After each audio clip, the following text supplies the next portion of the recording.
बोलो भारत माता की, भारत माता की।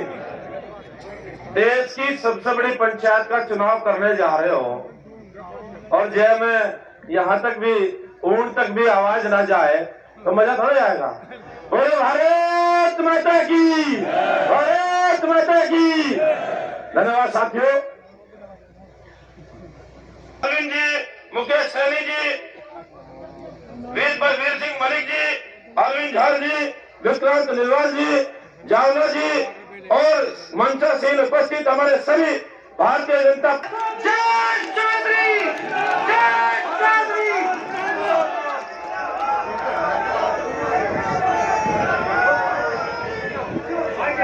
राम राम जी।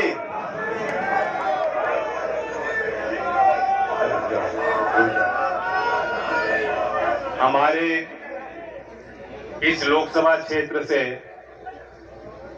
सांसद के तौर पर आपकी सेवा करने वाले और दोबारा हमारे संयुक्त प्रत्याशी प्रदीप चौधरी जी, भारतीय जनता पार्टी के जिला अध्यक्ष पूर्व विधायक निर्वाल जी, भारतीय जनता पार्टी चौधरी अजीत सिंह जी के जाने के बाद मुझे एक जिम्मेदारी दी और मेरी यही कोशिश है कि मैं ऐसे फैसले समय पर लूं जिसका लाभ और प्रभाव आपके जिंदगी में पड़े।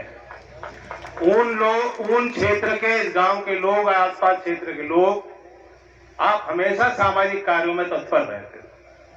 मुझे खुशी भी जानकर अभी बीते दिनों में शहीद भगत सिंह जी के परिवार के भी उनके परिवारजन यहाँ आए, आपने भरपूर उनका स्वागत किया, सत्कार किया और उनकी बातें भी यहाँ मन सजा के सुनी। मुझे वो भी दिन याद है जब ये चौधरी साहब की मूर्ति का अनावरण हुआ। जिस तरह की आज बैठक हो रही है, एक उमंग, एक उत्साह, एक भावना आपने प्रकट की, उसी तरीके से, उसी मिजाज और मन दिल लेके आप लोग आए थे। मुझे हमारे चौधरी सूरजमल जी की भी याद आ रही है, क्योंकि जहां आपने मुझे बैठा रखा, मेरे बगल में वो बैठे थे और उन्होंने मेरा हाथ पकड़ा, मुझे आशीर्वाद देना चाह रहे थे। मैंने उनका हाथ पकड़ के मुझे महसूस हुआ कि आपको तो बुखार हो रहा है चौधरी साहब। उनका बुखार तो हो रहा है लेकिन मुझे तो आना था। चौधरी सूरजमल जी भी कभी कोई सामाजिक मंच छोड़ते नहीं। मैं उनको भी आज इस मंच के माध्यम से, सब लोग हमारे परिवार के लोग हैं, श्रद्धांजलि अर्पित करता हूं। जहां तक बात अब चुनाव की है, चुनाव की जानी चाहिए बिना किसी लाग लपेट के। लोग मुझे अच्छी तरह जानते हैं। 3 क्षेत्र ऐसे हैं जहां के लोग मुझे बहुत अच्छी तरीका जानते हैं। एक तो मथुरा, क्योंकि वहां मैं चुनाव भी लड़ा, सांसद रहा हूं। इस क्षेत्र से कई गुना ज्यादा वहां गांव है, छोटे छोटे गांव हैं, 10-15 घर के मजरे हैं। कभी उनकी बसावट हुई बड़े गांव से निकल के, निकासी उनकी, अब उनकी वहीं पे सब परिवार और वही उनका गांव। फिर भी मैंने कोई छोटा, तीसरा क्षेत्र ये आपका है, क्योंकि कैराना में जब बाय इलेक्शन हो रहा था तो मुझे लगता कि इस क्षेत्र में भी कोई गांव अछूता नहीं रहा जिसमें हम और आपने जाके प्रयास नहीं किया।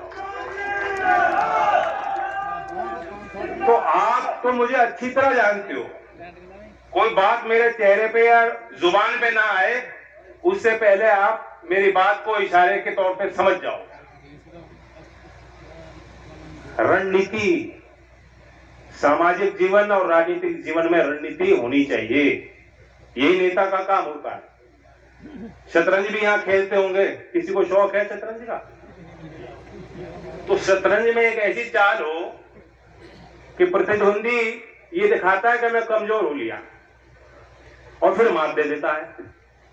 कुछ हमारे साथ ऐसा ही करना चाहती थी सामने वाली पार्टी। जिनके साथ हम थे वो हमें बेगम दे रहे थे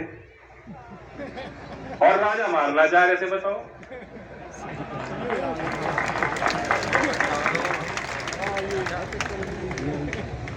हमें कोई मलाल नहीं है। उनकी अपनी जिम्मेदारी अपने दल के लिए, मेरी जिम्मेदारी अपने लोगों के लिए।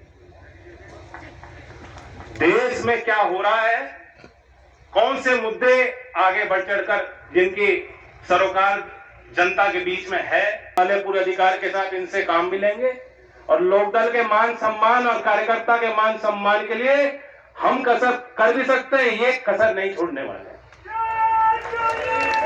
लेकिन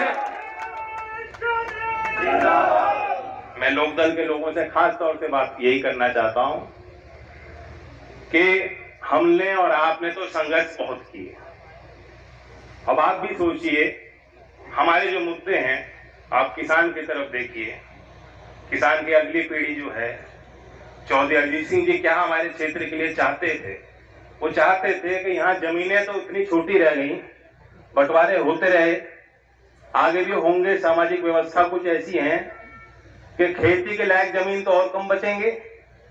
जब तक कोई दूसरा स्रोत खड़ा नहीं होगा रोजगार का, खेती से अलग हटके भी औद्योगिक क्षेत्र में बहुत विस्तार होने की जरूरत है।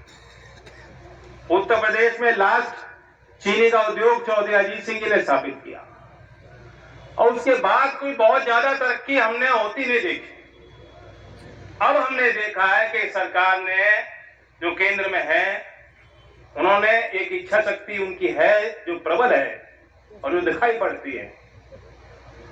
इनके नजर में कोई काम छोटा नहीं होता। जब तक ये सोच हम समाज में और नेताओं में पैदा नहीं करेंगे कि काम कोई कमजोरी या छोटा नहीं होता। खासकर मजदूरी करने वाला मजदूर मत मानना बीजेपी के साथ हो सकता है। सरकार में तो आप ही लोग थे, हम लोग तो सड़क पे थे, आप लोग सड़क पे, आप सदन में थे। हो सकता है ये लोग सोचते हो भाई प्रतिद्वंदी आ गए हमारे, लेकिन आज जब लोकदल का रंग हरे रंग का पट्टा और टोपी पहन के आप जाओगे तो कहेंगे हमारे सहयोगी आ गए, हमारे साथी आ गए। इतना बड़ा फर्क होगा। जब मैं किसी मेज पे बैठ के, चाहे मुख्यमंत्री के यहाँ हो, चाहे देश के किसी कार्यालय के अंदर हो, किसी मंत्रालय की बात हो या प्रधानमंत्री के सामने कोई बात हो, अगर मैं खड़े होकर यहाँ शामली के लिए या किसानों के लिए जो लोकदल की विचारधारा चौधरी साहब की है उससे जुड़ी कोई बात कहूंगा तो आज उस बात को लोग हाथों हाथ लेंगे, गले मिलाकर हमारे काम को पूरा करने, अंजाम तक ले जाने का प्रयास होगा। तो ये 1 और 1 11, ये 1 और 1 11 है। अब अखिलेश जी तो मुझे 6 और 7 का गणित सिखाना चाह रहे हैं, बट मैंने बता दिया बेगम हमें दे रहे थे और मारना हमें ही चाह रहे थे। तो इसका तोड़ भी आपको ही ढूंढना पड़ेगा। प्रदीप जी भी सहयोग करेंगे किसान के विषयों पे, पूरे अधिकार के साथ आप जाके दमदारी से अपने काम कराना, हाथ पकड़ के अपने गांव की तस्वीर दिखाना। उनके लोगों का, इस क्षेत्र के लोगों का विशेष तौर से मैं धन्यवाद देता हूं। यहाँ से मुझे जाना है मुजफ्फरनगर और फिर बिजनौर। आज कार्यक्रम बिजनौर क्षेत्र के लिए है। मैं आखिर में कहता हूं, अगर आप बागपत से डॉक्टर राजकुमार सांगवान जी का नाम सुना है कि नहीं सुना? करीब से देख रखे हैं। मुझे लगता कि कितने लोग यहाँ चुनाव लड़ चुके बताओ? लोकदल वाले कितने लोग चुनाव लड़ चुके? जिला पंचायत, विधायक, आप सबके चुनाव में डॉक्टर सांगवान जी करने आए थे, मदद करने आए थे। और चंदन चौहान नौजवान है, संजय चौहान जी के बेटे, उनको भी जानते हो आप। अगर उन दोनों सीट पे लोकदल को जिताना चाहते हो तो जितने वोट से पिछली बार जिताया था उससे ज्यादा वोटों से प्रदीप जी को जिताना अनिवार्य है। क्योंकि पहले समय होता था कि कहीं कुछ कह लो, दूसरी जगह जाके कुछ और कह लो। अब नहीं पॉसिबल, ये जो है ना फोन वाले। तो अगर बागपत में आप नुकसान नहीं कराना चाहते, बाद में लोग खबर बनाएंगे देखो जयंत जी कर गए इशारा। कुछ पत्रकार ऐसे हैं, मैं तो खुल के जो बोलता हूं दिल से बोलता हूं, पहले सोच के नहीं आया था क्या बोलूंगा। कोई लाग लपेट नहीं है, सीधी ईमानदारी से बात। हम लोग छाती अड़ा के हैं। बीजेपी के कार्यकर्ताओं को लाठी खाने की जरूरत नहीं, हम छाती अड़ा के ईमानदारी के साथ इनके साथ देने के लिए खड़े हैं।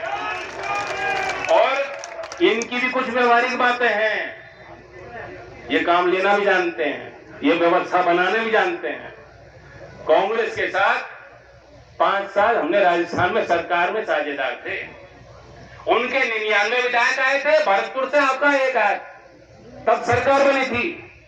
लेकिन 5 साल, बात मैं बताना चाहता हूं, 5 साल हम उनको जाके कहते थे कि हाँ विश्वविद्यालयों में चौधरी चरण सिंह जी की पीठ स्थापित कर दो। राज्यपाल से हमारे लोग मिलके आए, राज्यपाल जी ने कहा मैं तो इंतजार कर रहा हूं, राज्य सरकार प्रस्ताव तो भेजे। और फिर जब चुनाव आया, पिछली बार 2 सीट दी थी, इस बार 1 काट के 1 कर दी। कहीं पूछा नहीं कि प्रचार करने आ जाओ, मैं तो उनकी मदद करता। और यहां बीजेपी 13 तारीख में मुझे बीकानेर और चुरू बुला रही है कि आइए और 400 पार का नारा देके मोदी जी को मजबूत कीजिए। तो ये तो फर्क दिखाई दे रहा होगा लोकदल वालों। हम लोग जो करते हैं मान सम्मान के लिए करते हैं, बाकी सब बात पीछे है। जो पगड़ी पहनाई वो मान सम्मान की पगड़ी है, वो महज कपड़ा नहीं है, मैंने उतार दी, मत मानना। चौधरी अजीत सिंह जी के जाने के बाद छपरोल में जब आपने मुझे पगड़ी पहनाई है, तो मैं तो ये मानता हूं कि पगड़ी आपके मान